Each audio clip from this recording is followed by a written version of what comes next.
Hello दोस्तों, हम समझने वाले कि योर टेस्ट क्या होता है और कैसे किया जाता है, उसकी प्रोसेस क्या होती है। तो योर टेस्ट एक फिटनेस चैलेंज होता है जो इंडियन क्रिकेट टीम में अभी कंपलसरी है। योर टेस्ट के बिना आपका सिलेक्शन होगा ही नहीं। अभी भले ही सिलेक्शन हो गया, समझो आपको टॉप 15 और 20 में अगर रख भी लिया स्क्वाड में, अगर बाद में अगर आपने योर टेस्ट दिया, योर टेस्ट में अगर आप फेल हो गए तो आपको स्क्वाड से निकाला जाएगा। उसमें आपको रिप्लेसमेंट की जगह दूसरा कोई आ जाएगा, ये जो एयर टेस्ट पास कर देगा। अभी स्ट्रिक कितना है वो मालूम नहीं मुझे, कितना बीसीसीआई उसको स्ट्रिक रखती है। मेरे को तो नहीं लगता कि कोई इतना स्ट्रिक फॉलो कर रहा है इस रूल को। एक फॉर्मेलिटी के लिए टेस्ट ले लेते हैं कि लोगों को लगना चाहिए कि हाँ योर टेस्ट हो रहा है, वो हम योर टेस्ट के बेसिस पे हम स्क्वाड सिलेक्शन कर रहे हैं।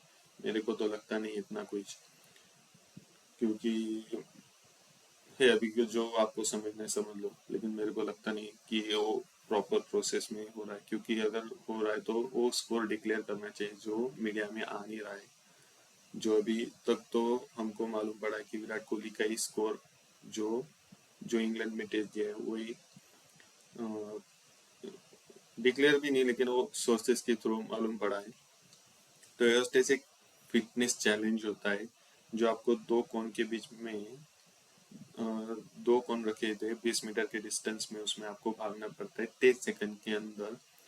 और उसको हर एक लेवल पे आपको एक शटल कंप्लीट करना होता है।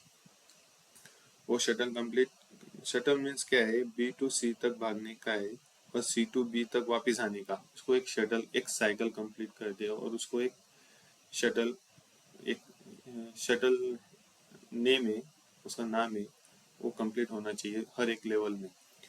तो आपको पाँच और नौ एक लेवल है, उसमें आपको एक एक शटल कंप्लीट करने का है।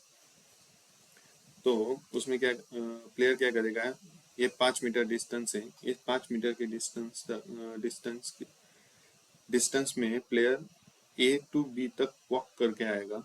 वॉक करने के बाद यहाँ पे एक बीप बजेगा।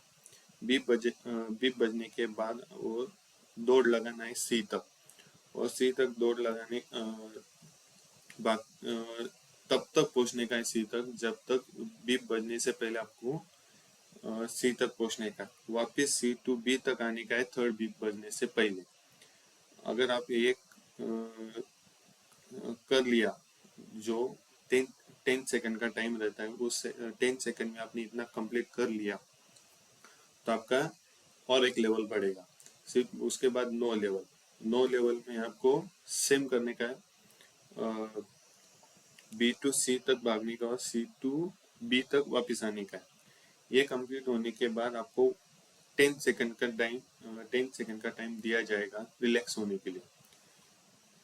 जो यहाँ से आपको वॉक करने के वापस ए तक आने का है, ए से वापस बी तक वॉक करके आने का है, जो भी 10 सेकंड में ही कंप्लीट करने का है आपको।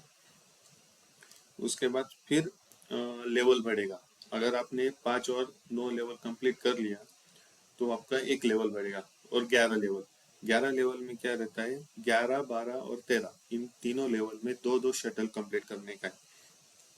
अभी प्लेयर यहाँ से वॉक करके आएगा, बीप बजेगा। बीप बजने के बाद प्लेयर यहाँ से यहाँ भागेगा, यहाँ से वापिस यहाँ भागेगा, एक शटल होगा कंप्लीट। वापिस यहाँ से यहाँ भागेगा और वापिस यहाँ से यहाँ भागेगा। अगर जो टाइम पीरियड है वो टाइम पीरियड में अगर आपने वो शटल कंप्लीट किया तो आपका 11 लेवल कंप्लीट हो जाए। फिर 12, फिर 13। वो अगर ये भी कंप्लीट हो जाएगा, उसके बाद आपका 14 से 23 के बीच में आपको 8 शटल कंप्लीट करने का है। अभी उसको एग्जैक्ट टाइम मालूम नहीं है, लेकिन वो कुछ टाइम रहता है, लेकिन हर एक लेवल पे टाइम रिड्यूस होता है, बढ़ता नहीं है, एक पक्का है। तो इसी को अगर इसी को योयो टेस्ट कहा जाता है। और उसका कैलकुलेशन कैसा रहता है, समझो आपने 14 लेवल कंप्लीट किया, समझो जो टाइम रहता है उस टाइम में अभी समझो 14वां लेवल चल रहा है आपका। आप यहाँ से भागते हुए आओगे, सॉरी यहाँ से यहाँ तक वॉक करके आओगे, फिर भागोगे, 14 लेवल की बात कर रहे हो, भागोगे। अभी ये आप कितने शटल कंप्लीट कर रहे हैं, क्योंकि 14 शटल में आपको 8 शटल कंप्लीट करने के, समझो आपने 4 शटल कंप्लीट किए 14वें लेवल में, तो आपको 14.4 ये स्कोर आपका होगा। अगर आप 22 लेवल तक पहुंच गए और उसके 22 लेवल तक आपने 22 लेवल के बाद अगर आपने एक कंप्लीट किया, एक शटल ही कंप्लीट कर पाए 22 लेवल तक, तो आपका 22.1 22.1 वो लेवल आपका रहेगा। अगर इसमें कुछ डाउट हो तो कमेंट सेक्शन में बताना, मैं आपका प्रॉब्लम जरूर सॉल्व करूँगा। Thank you so much.